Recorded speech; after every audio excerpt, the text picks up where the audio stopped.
Welcome to the Goodyear City Council meeting. Welcome to the Goodyear City Council meeting. We're excited to have you be a part of this important public process. Tonight, you will have the opportunity to address City Council on both non-agenda and agenda items. The agendas and the speaker request cards are located on the tables outside of council chambers. You must fill out a speaker card in order to address the City Council. Please hand in your completed card to the city clerk before the start of the meeting. If the meeting has already begun, please hand it to any city staff. You may also check the "I do not wish to speak" option on the card.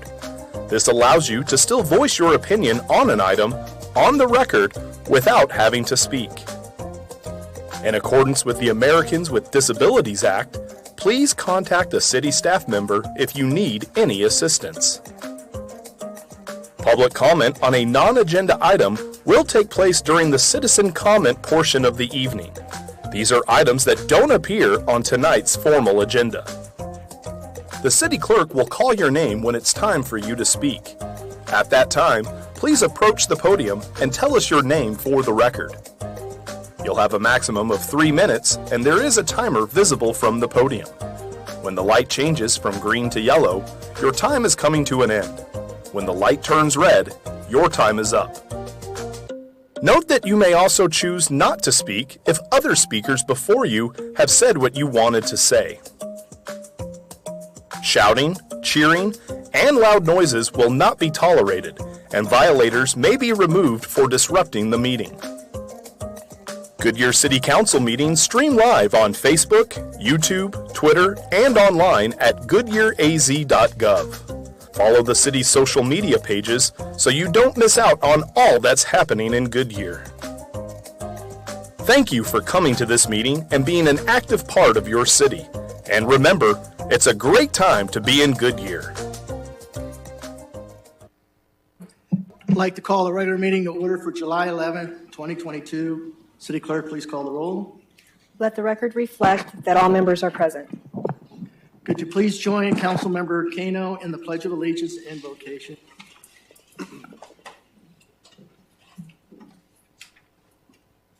I pledge allegiance to the flag of the United States of America and to the republic for which it stands, one nation, under God, indivisible, with liberty and justice for all.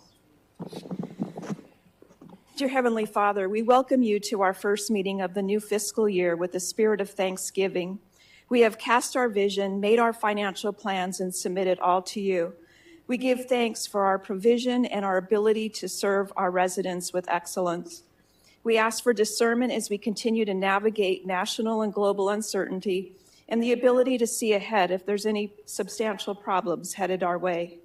We are thankful for the new firefighters and police officers coming on board and the many other new employees who will be joining us. We give thanks for all the employees who have stayed with us through the pandemic and have served our city so well.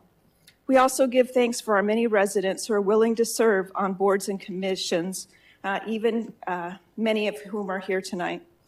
We are thankful for the new fiscal year, that the new fiscal year brought the completion of our new city hall on time and under budget.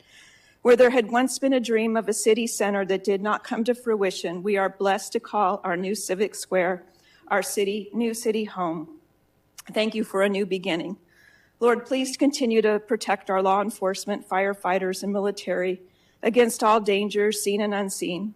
We honor them and ask your continued blessing over them. And we pray this in your name. Amen. Amen. Thank you, Laura. It was really pretty. Can I have let's see, we have the appointments to boards, commissions, and committees tonight. Can I have a motion to second approve the recommended appointments? So moved. Second. Right. Any discussion?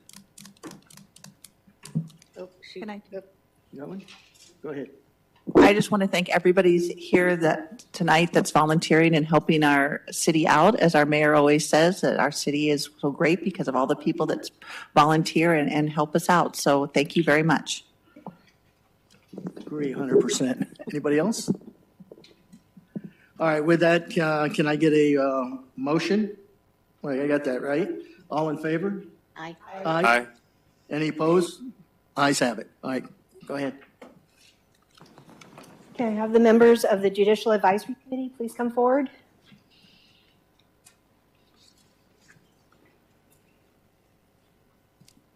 Mr. Hopler?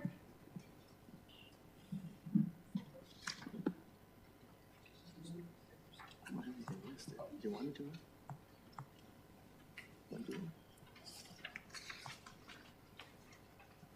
So raise your right hand and repeat after me. I state your name. Do solemnly affirm that I will support the Constitution of the United States and the Constitution and laws of the state of Arizona, that I will bear true faith and allegiance to the same and defend them against all enemies, foreign and domestic, and that I will faithfully and impartially discharge the duties of committee member according to the best of my ability. So I do affirm. Congratulations. Thank you. Okay, perfect. Darcy, hold it right there. I wonder if we should get a shot of with the council? Is it, yeah. Oh, yeah. Why don't you stay there? Come on up front. Let's get a shot. The council's going to come behind you. Or actually, they'll come up over here.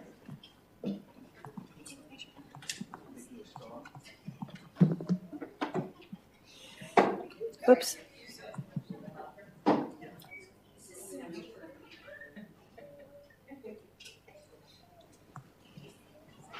Same size as one came on this side. Oh, yeah, someone's the same size as Same size as there we go.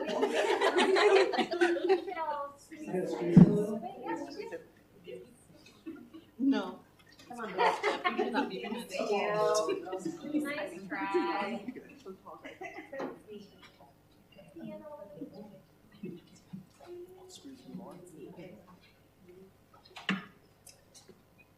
Alright, ready? 1, 2, 3. Get it? 1, 2, 3. Thank you. Thank you for serving. Thank you for your service. Thank you for volunteering.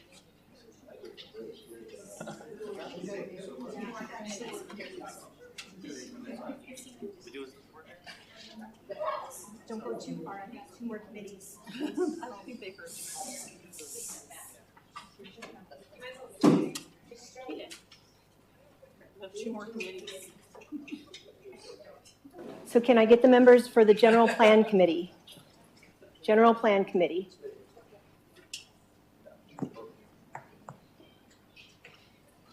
And I was told to stand here, so if you could stand here. Evidently, I was in an echo spot. Thank you. Okay, and then if you could stand right here, and then raise your right hand, and then repeat after me. I state your name. Do solemnly affirm that I will support the Constitution of the United States and the Constitution and laws of the state of Arizona, that I will bear true faith and allegiance to the same and defend them against all enemies, foreign and domestic, and that I will faithfully and impartially discharge the duties of committee member according to the best of my ability. So I do affirm. Congratulations. If you want to go ahead and stand up here.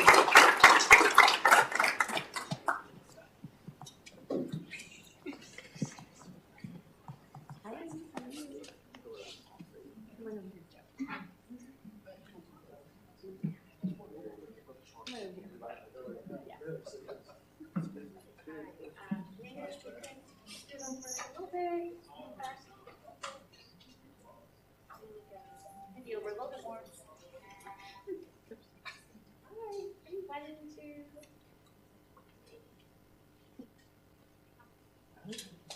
Congratulations.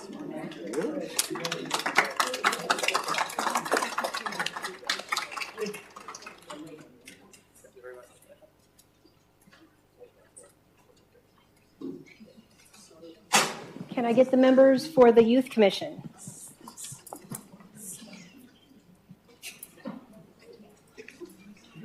Just kind of like, when you get a chance, there's a form in here that I'll need before you leave. This right here. And you can actually hand it to the officer if you don't want to come back up here. But stay up here.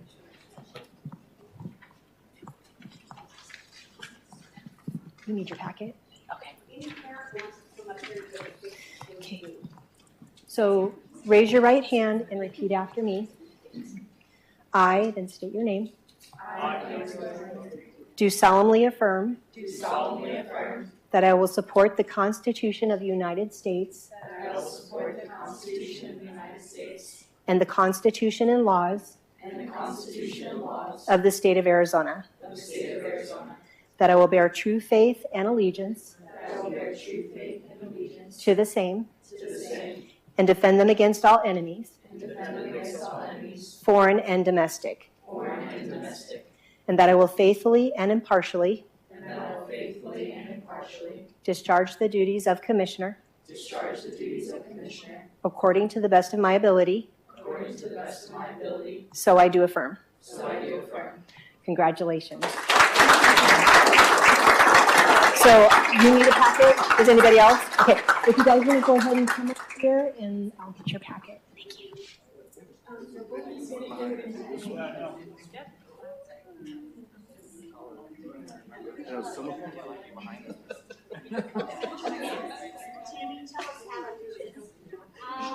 Well, you're just gonna probably want to do like 2 rows and get in as much as possible, like the taller people. I know. I should say it. I'm short. Just try and get in as much as you can. I'd say I'm not a single. Yeah, you do side.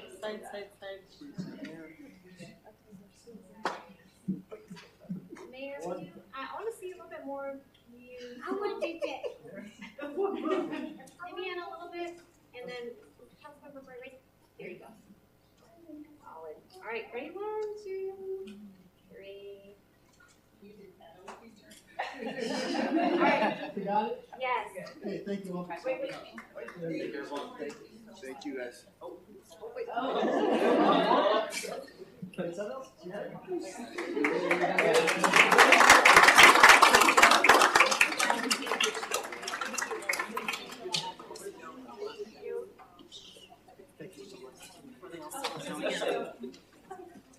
Not that I'm not enthralled with what you guys have done to us tonight, but I don't.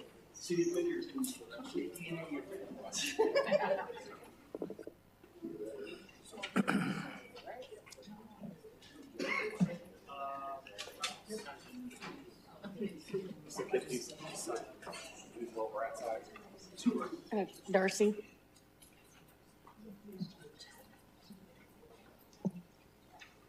Give him a chance to.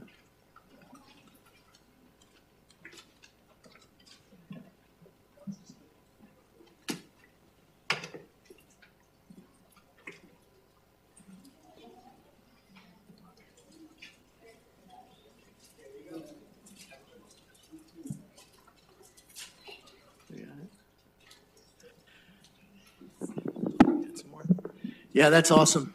The number of young people stepping up, be part of the Youth Commission, that's fantastic. With that, now is the time for citizens who would like to address the City Council on any non-agenda item within the jurisdiction of the City of Goodyear. Are there any speaker cards? Yes, Mayor. Allison Bones.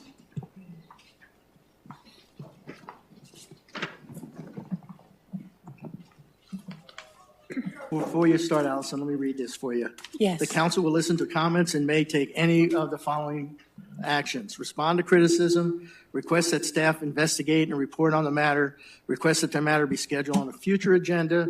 Each speaker is limited to 3 minutes. There's the ticker up there at the front. The yellow light lets you know when you have 20 seconds left to speak. Before you begin to speak, identify yourself and clearly state for the record your name and if you are Goodyear residents. Go ahead. Okay.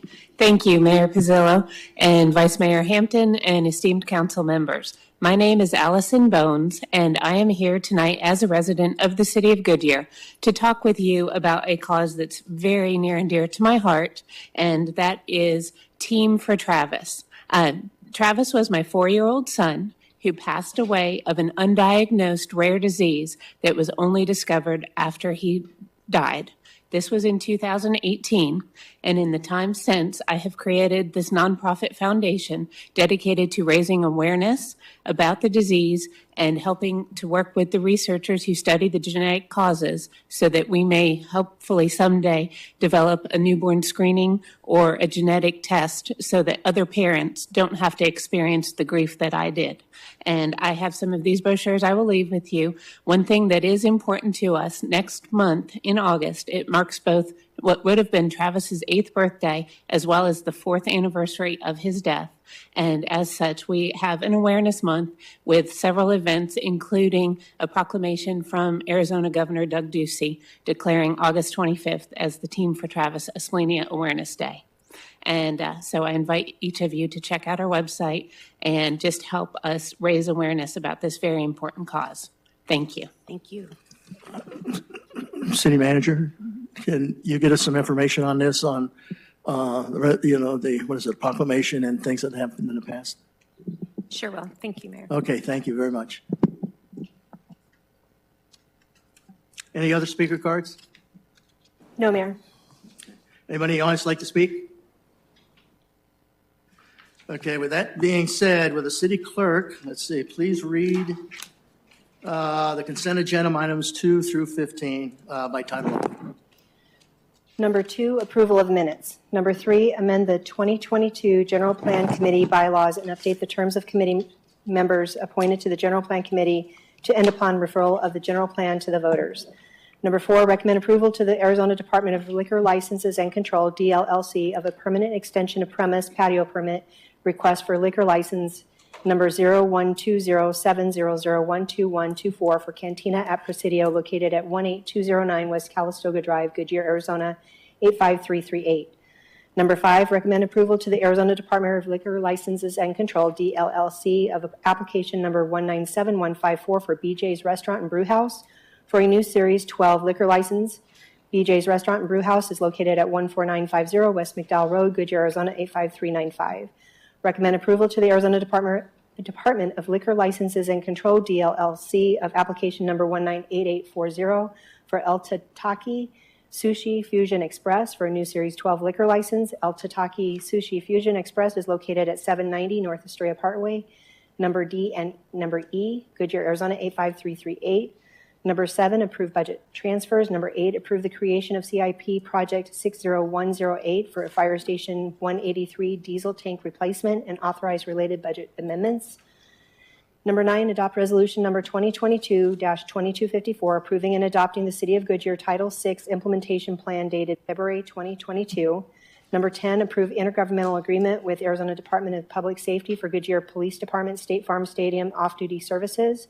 Number 11, approve the creation of CIP project 60086 to complete an access driveway to the surface water treatment facility and the west side of the Municipal Operations Center and authorize related budget amendments.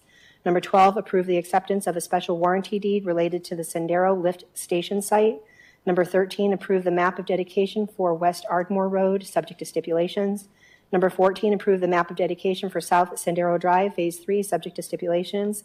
And number 15, approve the final plat for Estrella Parcel 11E, the final plat for Estrella Parcel 11F1, the final plat for Estrella Parcel 11.I1, and the final plat for 11.I2, collectively the Community 11 final plats, subject to stipulations.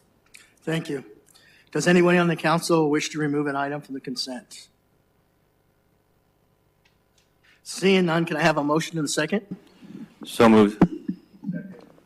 You have it? Let's see, with that, all in favor? Aye. Aye. Opposed? The ayes have it. I would like to remind council to wait for the motion and a second for discussion. Next item on business, consider approving an amendment 11 to the IGA between the City of Goodyear and the Regional Public Transit Authority for the continued provision of transit services. Would you please introduce yourself to the public?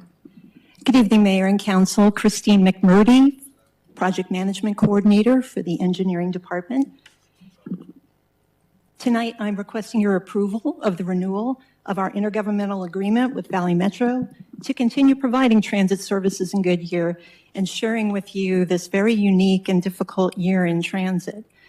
The data on these slides goes back a little further than the last fiscal year because the pandemic has really had a devastating effect on transit services throughout our region.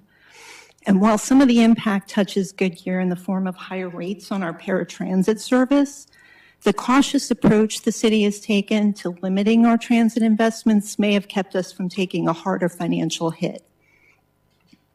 I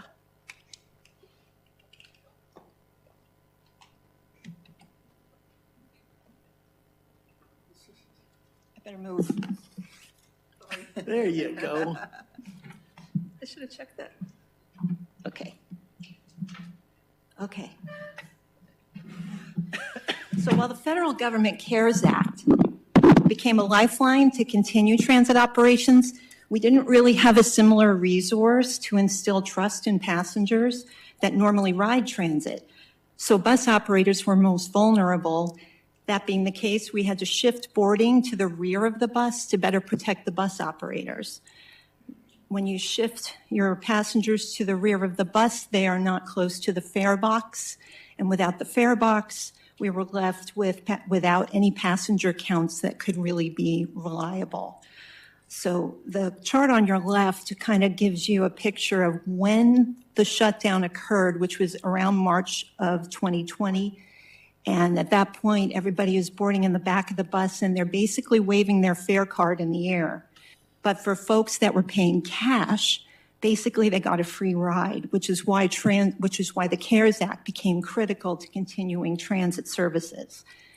Due to operator shortages and reduced ridership, Valley Metro eliminated one of our Express Route 562 trips, inbound and outbound. That leaves us with 3 remaining. Even now, with high gas prices and inflation, we're really not seeing much of a rebound to the express bus ridership, but the vehicle utilization chart on the right is a little more optimistic. We're starting to see positive signs of additional commuting in the form of carpools and van pools. For the last 3 weeks, our car counts have been in the mid-90s. Over the pandemic, we were seeing 40s, 30s and 40s, so very low utilization. Okay, effective October 23rd, the Zoom circulator will no longer be serving North Goodyear. This is a major service change which required a Title VI analysis that was undertaken by Valley Metro to evaluate the impact of the route moving from the north part of Avondale to the south. When there is a major service change to any route in the Valley Metro system, the FTA requires that Valley Metro staff analyze the change and report on the potential effects to minority and low-income populations using or residing near the route where the service is being modified. Public outreach was conducted by Valley Metro from May 2nd through June 3rd via informational newspaper ads in AZ Central and Spanish language ads. Valley Metro also distributed informational emails to local and agency stakeholders and played route scout announcements on bus routes, including targeted outreach on the Zoom route, at Zoom bus stops, and at the Avondale and Goodyear Park and Ride. An informational webinar and public hearing were held on May 18th to clarify any service changes and throughout the outreach process. Online comments were welcomed at the Valley Metro website and social media channels. So the chart on your left, the bar in the middle is basically people are fairly neutral about the change.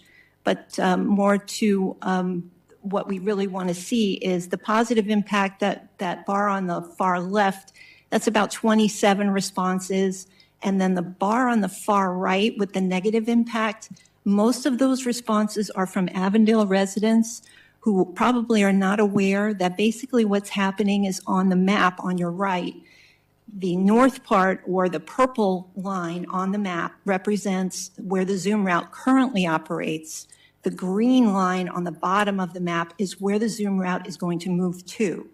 The purple line at the top is where Avondale is putting their microtransit pilot. So basically, the service is still going to pick up those riders that may have felt a negative impact from the traditional Zoom circulator service moving to the south. So accessible transit services is the new name for paratransit.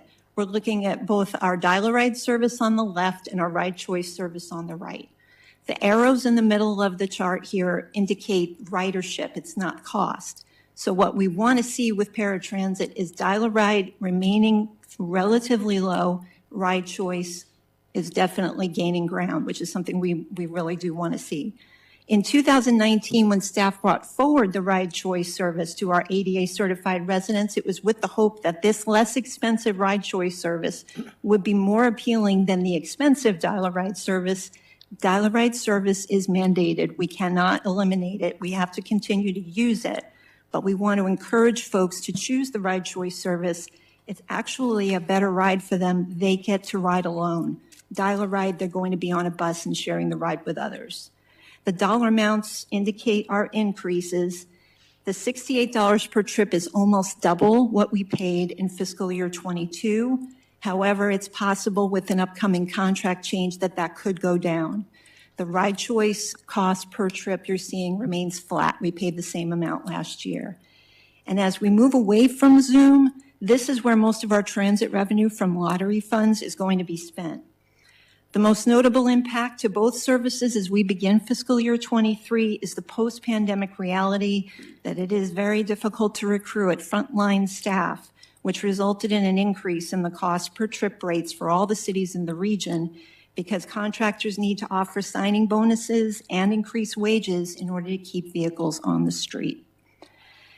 Mayor, I would like to pause here, take any questions that the council has on the historical information before I move to the microtransit pilot update. Great. Any questions? Go ahead, Councilmember Campbell. Christina, on this slide, where did these numbers come from? Mayor, Councilmember Campbell, they're provided by Valley Metro. Are they Goodyear riders? They are all right. They are Goodyear riders, yes. All of them? Correct. We only get ADA we only pay for ADA certified Goodyear residents. I wasn't aware we had dial-a-ride plus ride choice. So the 3/4 mile boundary, we are still required to provide dial-a-ride service. So 3/4 of a mile from Route 17, which runs along McDowell Road from Dysart to Pebble Creek Parkway, we have to provide dial-a-ride service 3/4 of a mile to the north and to the south. Same thing with Route 3 on Van Buren. We only pay for Van Buren service, a very small portion of it, around the north subdivisions area. So we have to provide dial-a-ride service for those folks. That's a requirement from the FTA in order for us to continue receiving federal funds. Ride Choice does not have that requirement. That is citywide. I just want to know, is 410 for May of 22 all Goodyear residents? Yes, That's it all is. I needed to know. Mayor, Councilmember Campbell, yes, it is. Okay, thank you. You're welcome. Anything else? Anybody else? Go ahead. Okay. So in January, I told you that we were hoping to launch the microtransit pilot in July, which was clearly too ambitious. So I'm pleased to update you on where we are now and what's coming up. Because we are using federal funds, our projects had to go through the MAG committee process, and that took place from March through May. After this process concluded, the FTA evaluated the project and we received pre-award authority. That allows the Phoenix Transit Department to start their grant application process, which goes to their city council before it comes to us. We should see those IGAs for the funds between August and September, so I expect to be back in front of you for your approval on the funds and the service contract right after your summer recess. During the MAG committee process, we posted the request for proposals, received 5 complete bids, and proceeded through the interview and selection process. We are now focused on one contractor, and we're still negotiating, so I can't give you the name of that company or the bid for the service, but their bid is within our budget, and they are an established transit company. They operate more than 15 microtransit contracts across the U.S. We expect to launch the service with 3 vehicles and 1 spare in each zone, and they will be wheelchair accessible. Our service hours will be 7 a.m. to 7 p.m., Monday through Friday, and the fare will be $2 a trip, which matches the Valley Metro fare. I'm going to have more to tell you about the service when I meet with you again next month, but I do have a very important question for you on my next slide. During our negotiations with the contractor, they asked both cities if we were firm on separate brands for our vehicles. We had some discussion about this. Since we're still negotiating with the contractor, we would like your feedback. Would you be open to a common service name for both cities on all 6 vehicles and use the city logo as the brand in each zone? The vehicle at the bottom of the slide is a good example. Imagine that M on the side of the vehicle is the Goodyear logo. When there's a surge in demand for service in one city, the contractor can swap the magnet out and send an additional vehicle much quicker than without any additional wait time added to the passenger's experience. This approach also makes our marketing costs and customer education experience much easier because the service is exactly the same in both cities. There is also a few West Valley cities that have been following our progress on this service, and the contract that the service was based on was prepared allows other cities to adopt the same terms. So we would basically be creating an opportunity for regional expansion of the service. So I would like your feedback on this concept. You're going to go around. Councilmember Bray. So the question you have for us then is basically, do we go with the option where we can regionalize our service, right? I can't promise you that any of these cities are going to adopt the same program that we're adopting, that we're working on. But the fact that when there is a surge in demand, it's going to occur very quickly without really any warning in most cases. The way the customer is going to feel that is the wait time for their trip might be a little bit longer. If we go with this approach, the contractor, even though he has a spare vehicle for both cities, can take a vehicle that's already in one of these zones, swap out the magnet, and get there a lot faster. So the impact to the customer is almost no impact at all. We're kind of hyper aware of the potential for surges in demand because once we start marketing the service, we really feel like we're going to get quite a lot of interest. Today was a soft launch for the Chandler Flex system. It's slightly different from what we're proposing. And this morning at about 11 o'clock, they posted an alert on the app that they use that said that they were full and they could not take any additional trips. And that's the kind of thing we really want to avoid with this service. So if we had a way, giving the contractor maybe a little additional opportunity to mitigate those unexpected surges in demand, this is an opportunity to do it. Now, the alternative, I don't want you to think that this is the only option, is we go with what we had originally discussed, where Avondale has one brand, Goodyear has another. I just don't like the idea of competing with our partner in the neighboring city. But this is your decision. It's a policy decision, and I'm more than happy to do whatever you feel is best.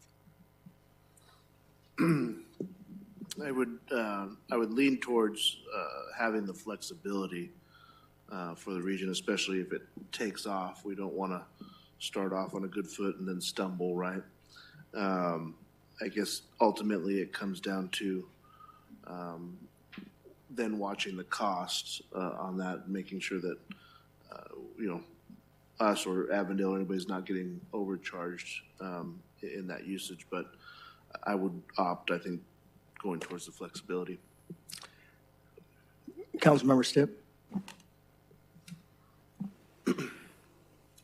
Christine, thanks for the presentation so far. Just, I think, to help move just some of the conversation, if we go with a standard branded vehicle with these removable placards or however you want to describe it, that ultimately reduces the overall cost of the entire program, does it not? That is correct, Councilmember Stipp. The advertising and the branding and the opportunity to actually put additional types of advertising on the vehicle also becomes a better opportunity, because we're basically looking at promotions and possibly discounts, things like that. If we can minimize the cost on the advertising, it gives us a little more flexibility to do more things with the service. So, that I can see in a single system, as Chandler experienced today, they don't have anybody to partner with, so they have a very finite amount of resources to move through it. I think with us in Avondale piloting this initially right off the bat, we really can benefit from the economies of scale and multiple vehicles, et cetera. So there seems to be some advantage for us going the route that you're suggesting. Sure, there's a point of pride where we say we want these vehicles marked Goodyear and we want them to. It'll be a big magnet. Yeah, we want that. We want that, but I think the reality of what is happening in transit is we've got to be flexible. And what came to my mind in reading this was the night of the 4th of the fireworks. That could have been a night of huge surge. We saw the manager's report. There were, 15,000 people in and 15,000 people out and outside the ballpark. And that would have been a really good opportunity for surge. And if we only had 3 vehicles, you can imagine, even if you brought all of the vehicles here, 6 is probably not enough, but we have at least, we're able to double our service kind of instantly. And then I can imagine the same kind of thing happening at a special event in Avondale where they are going to, no one's using our service and everybody is going through there. So I'm in favor of at least the shared branding scenario, and we can change this anytime too. And I think for the council, it's important for us to remember we've got maximum flexibility. Councilmember Loretano. I think I'm on the same page as everyone else. I think the flexibility is very good to start. And since it's a pilot, it would be interesting to keep the statistics, which I'm sure you will, to see where the overflow is when you need that surge vehicle. If it's always surging to Avondale's favor, then we say not a good plan, and we can change that. So I think that would be my one concern is that we don't want to, be basically supporting them always with the surge. But I think it's a good way to start out to see where our surge is, where our rides are coming from, what's going on. So I think that's a good way to start out and see how we can partner. And then if it works, or tweak it, or however, that's what a pilot's for, I think. So I think it's a good idea. My only question is, Councilmember Stipp was saying about advertising. Is there going to be additional advertising on these as well? And then Councilmember Loretano, we are going to have that conversation as soon as we get to the point where we've got a contract that we can move forward comfortably with. We like the opportunity to maybe put some advertising on there if it will generate revenue that's useful. We haven't had an opportunity to have that conversation, but it is on our list of things that we really do want to know about. I like the idea of being able to promote local businesses in both of our cities. That's what our residents want too. I mean, I can just say that where I live, it doesn't matter to me as long as where that business, restaurant, entertainment is nearby. It doesn't really matter to me what city it's in. So I love the opportunity to be able to promote local businesses. And if there's a way for us to do that on these vehicles, we're going to look into that. We'll be able to tell you more about that when we come forward next month. Okay, I think that's a good plan, because our local businesses, especially restaurants and stuff, we want to get them, have that information. Again, I want to make sure there's a balance, that it's not just all Avondale on all of them, that we do have some sort of balance as part of this partnership. So I think that's really important. So I think it's a good, let's give it a try and see. I think it'll be a success. Thank you so much, Councilmember Loretano, because you brought up a really great point. Something to keep in mind too is when this service starts, we're getting data by the day. So we're going to be able to analyze, we'll be talking to the contractor on a weekly basis. And if we start seeing demand, maybe it's in Goodyear or it's in Avondale, wherever it is, we may have to pivot to the point where an additional vehicle is needed.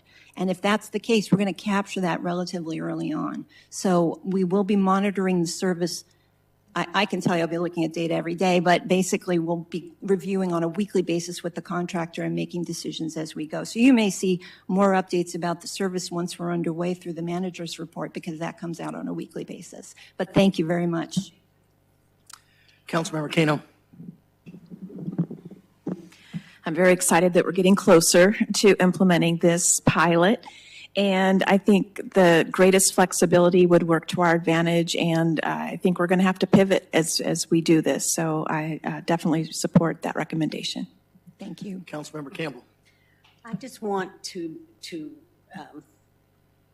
in my mind, know that whoever is using our service, and they're going to call it our service because it's going to be offered to Goodyear residents, that they identify what vehicle it is, that they'll know that's who's to pick them up, and they don't get in the wrong vehicle, or they don't respond to it because they don't know it's from Goodyear.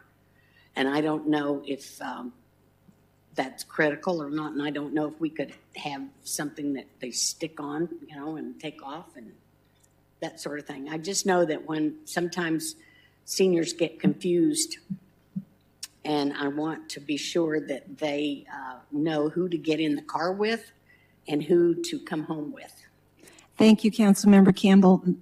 We will be doing very intensive outreach, communications, and marketing before these vehicles hit the street. It's really important. This service is absolutely focused on making sure that the education campaign leading up to it is clear, understandable, and that people understand how it works. So really, we're looking at, as soon as we know that we've got a contractor on board, we are full court press out in the neighborhoods, talking to the people, going to the stores, the restaurants, putting placards up. You're going to see signs of this everywhere because it's absolutely critical. Every microtransit provider we've talked to has said your outreach prior to service launch is absolutely critical. So thank you very much. Yes, that will in fact take place. It will be very easy to recognize these vehicles. Good. Vice Mayor Hampton. Yeah, I agree with everybody else as well. So the zone portion, if I'm a Goodyear resident in that zone, I can only move within that zone. In the Avondale, people can only move in that zone. They can't necessarily cross and get a farther, bigger zone. I can't go to Avondale right now. So one of the things, and I don't remember whether it was Councilmember Campbell or which council member brought it up, but there are one or two, including the Resource Center in Avondale, there are one or two locations that are either in the Avondale zone or in the Goodyear zone that we may have to come up with a dedicated trip to those locations. We don't want to limit the opportunities with this, and as you heard Councilmember Stipp say, flexibility is key. So we're going to be monitoring, like I mentioned, we're going to be monitoring where people are going, when they're going there. If we can identify patterns and listening to residents during the communications and marketing, hearing when they go, how often they go, what is best for them, that's going to help me and my counterpart in Avondale come up with where those trips need to occur. Remember, there's no Target in Avondale. We do not have a Costco. There's opportunities for us to go back and forth. We're going to figure these things out, and we'll continue to get updates on how we're going to adapt the zone so that we can get the most out of the service. Yeah, I appreciate the flexibility. I'm really looking forward to it. I think having more transit opportunities within the city is great for everybody in the community. I'm looking forward to taking it to the next city council meeting when it's up and running. So that'll be fun too. Thank you. Yeah, I'm a big proponent of flexibility, period, in anything I do. So I'm on board with flexibility to be able to take the signs, move them depending on your demand. So I'm with the rest of them. So with that, can I have it? Well, first of all, any speaker cards? No, Mayor. Anybody in the audience like to speak? With that being said, can I have a motion to second to authorize the city manager to approve Transit Services Amendment 11 between the City of Goodyear and the Regional Public Transit Authority for the continued provision of transit services in Goodyear and related fiscal year 2023 budget transfers? So moved. Do we need any other further discussion? Yes. Go ahead. Christine, I think it's really important for the public that's here and that's listening. When you talked about the bidding process for the microtransit, et cetera, you mentioned that it had to go to the city of Phoenix. Can you talk about why that is? Sure. Just so the public knows and Sure. understands that. Mayor, Councilmember Stipp, the City of Phoenix is the designated recipient of all transit funding that comes in the region. So basically, they're like the sheriff of the region in terms of making sure that any city that's receiving this federal funding is following the guidelines. So we sometimes can get audited. Everything we do has to go through them. They've become, in most cases, a partner, but in a lot of cases, they're the cop. And it's absolutely critical for all of us in the region that use federal funds to work hand in hand with them to make sure that we are meeting their expectations and that they are not being held accountable for anything that we're not doing, that we're doing that we shouldn't be. So we've had a very long and very productive relationship with the City of Phoenix, especially because our park and ride was mostly funded by the FTA. So a lot of what I do on the back end when I'm not working on service is making sure that the landscaping is done and the lights are on and that the buses are getting boarded and the restrooms are open. So there's a lot that goes on behind the scenes, and the City of Phoenix is been a really great partner, and we continue to make sure that they can hold us up to FTA and that we can continue to use federal funding. Can I also mention, too, that Councilmember Stipp is now moving up in the realm at Valley Metro. He is now the vice chair of the Valley Metro Board of Directors. He will continue to be the chairperson of the Audit and Finance Subcommittee, and he is now on the executive board for RPTA and Rail. I joked with him when I went to the conference. I asked him if he wouldn't mind signing some 8x10 glossies because he's quite popular. Did you get them? Yeah, it was a joke. Did you get the glossies? I won't tell you what his nickname is. He'll have to tell you that. All right. Thanks. Anything else, Councilmember Stipp? No. No, I have something, Mayor. Go ahead. I'm happy to see this, but I hope that you are possibly looking into Northwest Valley Connect to see if there's some way that we can offer it or do it. I don't know if this will work. It seems everything we do in transportation, we don't have enough service for all of our residents. And I don't know if we as a city can use their services or not. But I just don't see that we're going to be able to do it, especially since they're limited to where they go. Right. It's not going to reach all of our residents, I think, that need this service. Understood. Mayor, Councilmember Campbell, I've had several conversations with the folks over at Northwest Valley Connect because they do an incredible job. And some of the transportation that they provide is for folks who are, their needs are far more than what we can provide. I appreciate your comments about this. We are all advocating to MAG and to Valley Metro that this is a service that's important. It's important to the region to be able to provide some connectivity with those services to the north part of the valley is really important. We are pretty hopeful that, because one of the cities that's interested in our service is close to where Northwest Valley Connect dispatches their services. So we're kind of hopeful, but we also have to be careful because it's Maricopa County. It's a totally different entity that we would need to have on board in order to be able to serve those residents. That being said, we are constantly talking about that service, that group of people, because they've done so much with so little, and we really do appreciate what they do. Yeah, I'm just looking for other entities that can provide transportation to our seniors, since we're not going to ever have bus service for them. And it doesn't matter who delivers it. We just need to try to find additional companies, not necessarily that we contract with, but that we can refer our residents to when this one is full. Right. And they can't take any more riders. Right. Because we have such a large population of folks who need help getting to doctors and dentists and grocery stores and whatever. So it's just a real, that's usually the most complaints I hear is lack of transportation for seniors, not necessarily disabled ones, but just seniors in general.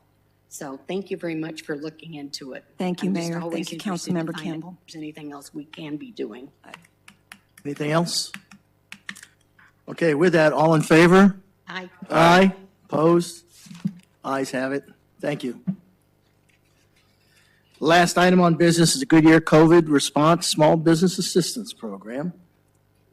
Go ahead and introduce yourself for the public.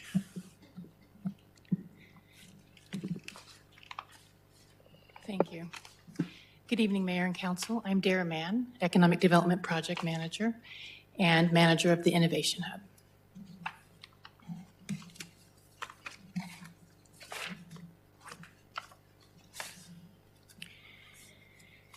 Last July, we presented 2 programs for your approval of Goodyear COVID response funds. Both programs were designed to assist Goodyear's small businesses negatively affected by the pandemic.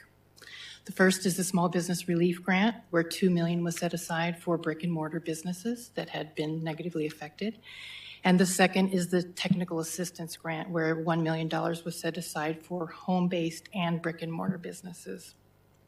At that time, we told you we'd evaluate the program and come back with any recommended changes. I'm here this evening with program updates and to propose changes to both programs in an effort to assist a wider range of Goodyear's small business community. Oops.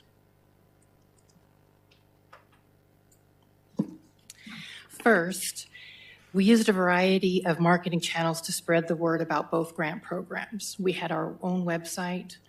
We did e-blasts and email campaigns. We were featured in the In Focus magazine. We did a lot of social media. We reached out through our small business partners of SBA, SBDC, and we took speaking opportunities. As an example would be the Southwest Valley Chamber of Commerce. And then we held 2 events. We had one virtual and one in person to get the word out. We worked with our internal marketing teams here at the city and received additional support from our grant facilitator organizations. So I'm going to start with the relief program first. The current relief grant reimburses up to $20,000 for qualified business expenses such as mortgage, lease, or utility payments, personal protective equipment, PPE, and other COVID-related business expenses, and receipts are required to reimburse.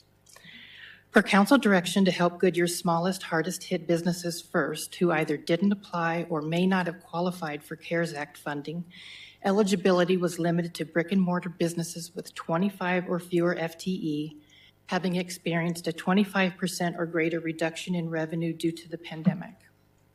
We received 23 applications and 10 were approved for a total of $200,000. I think it's important to note that 10 of the 12 declined didn't qualify because 7 of them weren't even Goodyear businesses and 3 were home-based. The 2 that were declined would be eligible if these changes that we're requesting tonight are approved. Maricopa County offered a similar small business relief grant, which has closed. And although the state of emergency has ended, we would like to give Goodyear businesses one more opportunity.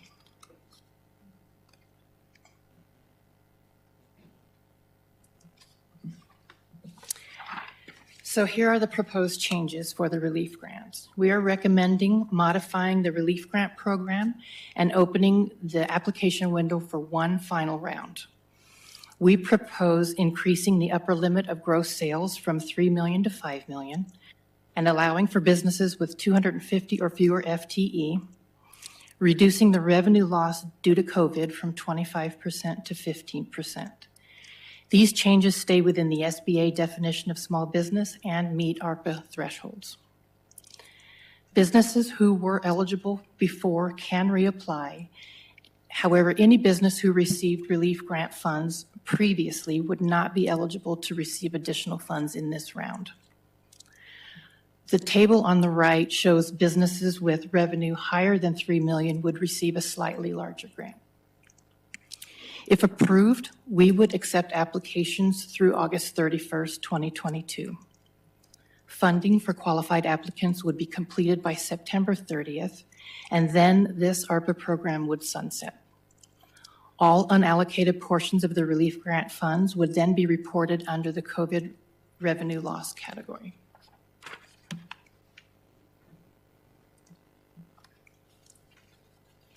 Moving on to the technical assistance program. Under the current technical assistance program, grant funds are not awarded directly to qualified applicants. Instead, awardees have access to online classes and webinars and are matched with experts for one-on-one technical assistance of their choosing, up to a maximum value of $4,000. We contracted with Cahoots Hub for the technical assistance platform and program facilitation. Eligibility for the technical assistance grant included businesses with home-based or brick-or-mortar locations, 50 or fewer FTE, and experienced a 25% or greater reduction in revenue due to the pandemic. We received 53 applications and 4 were approved. While we made the application process as simple as we could under the ARPA guidelines, it still proved cumbersome for most. 26 completed only the onboarding portion, but did not complete the entire application. And the 8 returned to the businesses which did not provide financial data, were never returned to us. With the following proposed changes, 13 of the 15 declined applications would become eligible for these changes, and the incomplete and returned could also participate for an additional 34 businesses.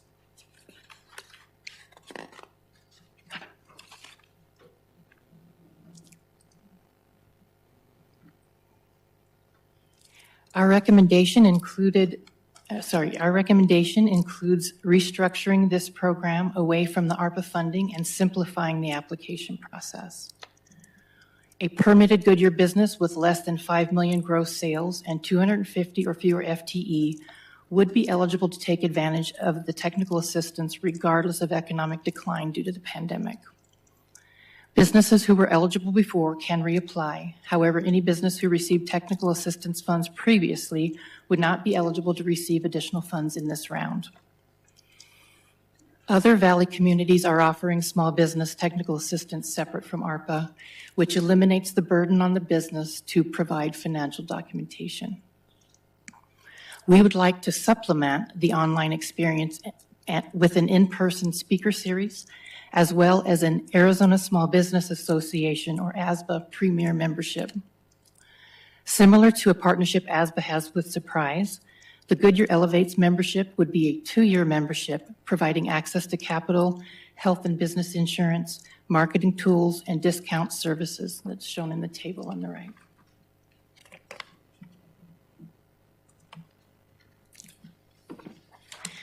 This image is from the Innovation Hub, the new space on the 2nd floor of the library from the last time I was able to tour the space.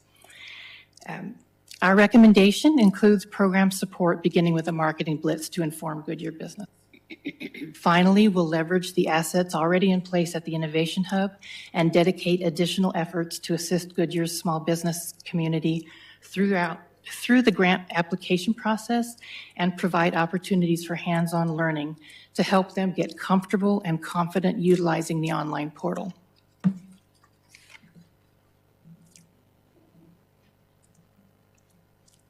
To recap, for the relief grant, increasing eligibility, raising the FTE to 250, opens the program to approximately 265 additional Goodyear businesses.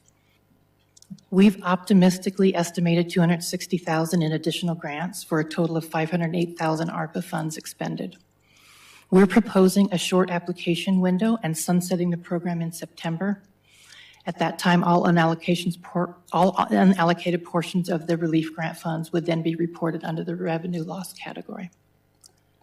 For the technical assistance grant, transferring away from ARPA funding and removing the revenue loss requirement would make this benefit available to every Goodyear business with up to 250 FTE. We're estimating $326,000, which also includes the 2-year ASBA membership and speakers. Tonight, we're recommending these program changes for your approval, including necessary budget transfers related to the Goodyear COVID response funds. Thank you. Please let me know, Mayor, Council, if there are any questions. Any speaker cards? No, Mayor. Anybody in the audience like to speak? None being said, can I have a motion and a second to approve changes as recommended for the Small Business Relief Grant Program and the Small Business Technical Assistance Program, and approve necessary budget transfers relating to the Goodyear COVID response funds? So moved. Second. You got it? First for Campbell, second for Tyler. With that, open for council discussion. Who would like to start it off? Go ahead, Kano. For the relief grant, it's taken about a year to spend $200,000, and now we've got about 7 weeks to try to get more. Is that realistic? I mean, besides those who applied and didn't make the criteria, it doesn't give much time. It gives them the rest of July and all of August for the application process. Yeah, And it's gonna about be 7 weeks.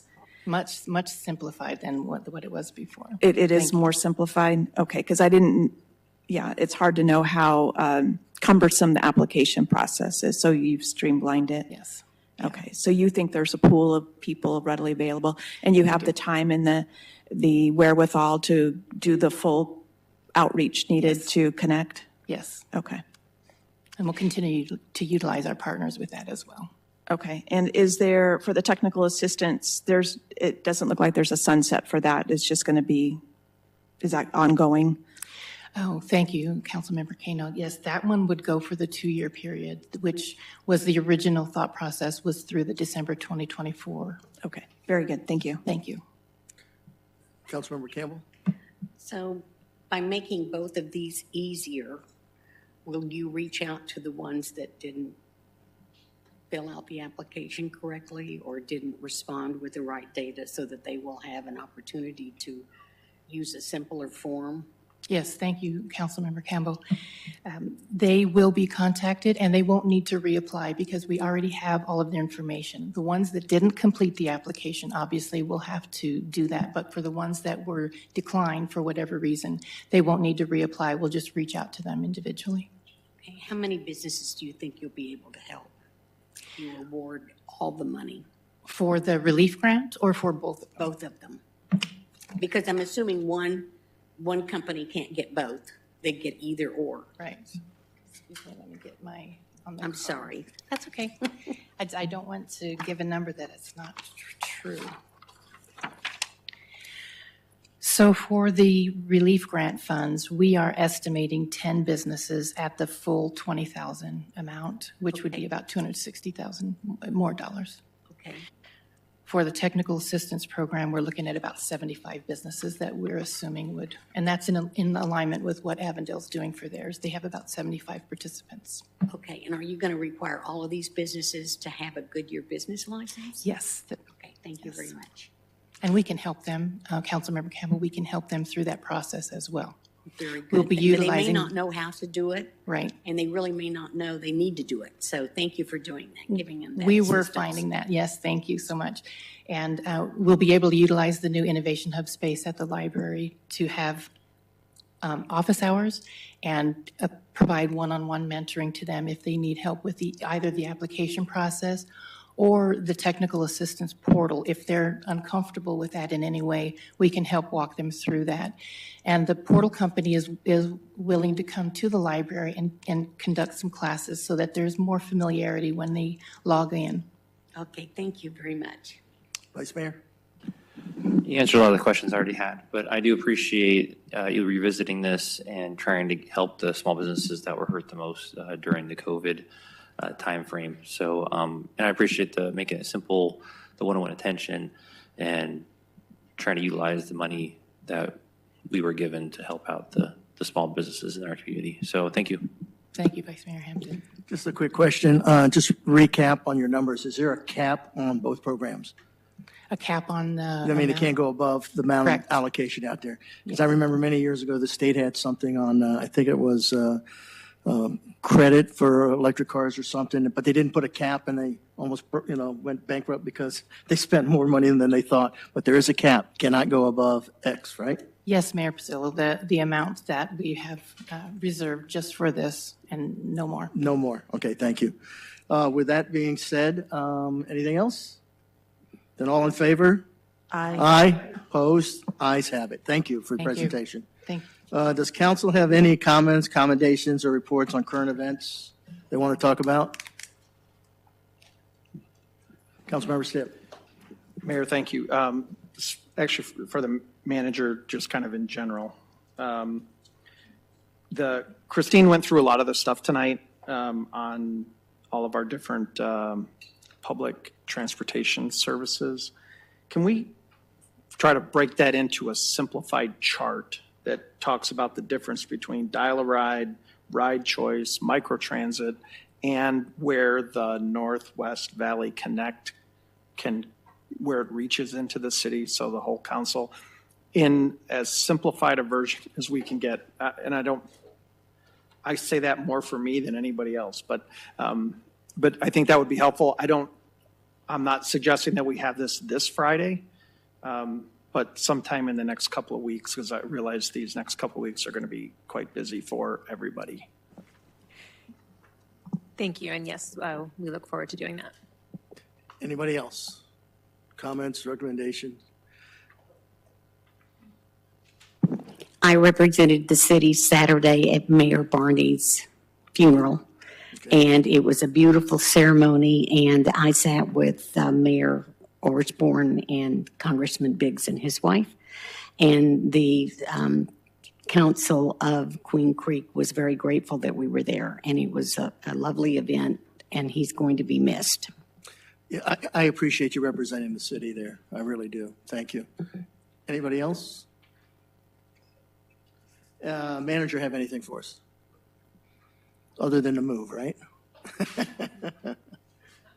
Yes, yes. And we're going to be at the new city hall when they can actually show up and visit us? So thank you, Mayor. Yes, and I'll repeat this again next week. So this Friday is the last day to come in person to the current City Hall to, for example, pay a water bill or to go to the development services here at the GMC to pull a permit. Starting on Monday of next week, those activities will be accomplished at our brand new City Hall, which we are going into a soft opening with staff next week, but our official ribbon cutting will be on Monday morning, August 1st. It gives us an opportunity to get all moved in and cleaned up, but services will be available starting next Monday for those services. The library will not be open next week, but those materials are still available to be picked up if you order and drive up. Okay, yeah, and I appreciate that update for all of you that are watching out there. Be patient with us. It's a complete move from one place to another. And our next meeting is here, correct? That's correct. Next Monday, the 18th, is our final meeting in this location, and we will have something to commemorate that before we move. Yeah, really looking forward to this. It's going to be fantastic. Anything else that you have? All right, with that, the next meeting will be here, July 18th, beginning at 6 p.m. No further business. This meeting's adjourned.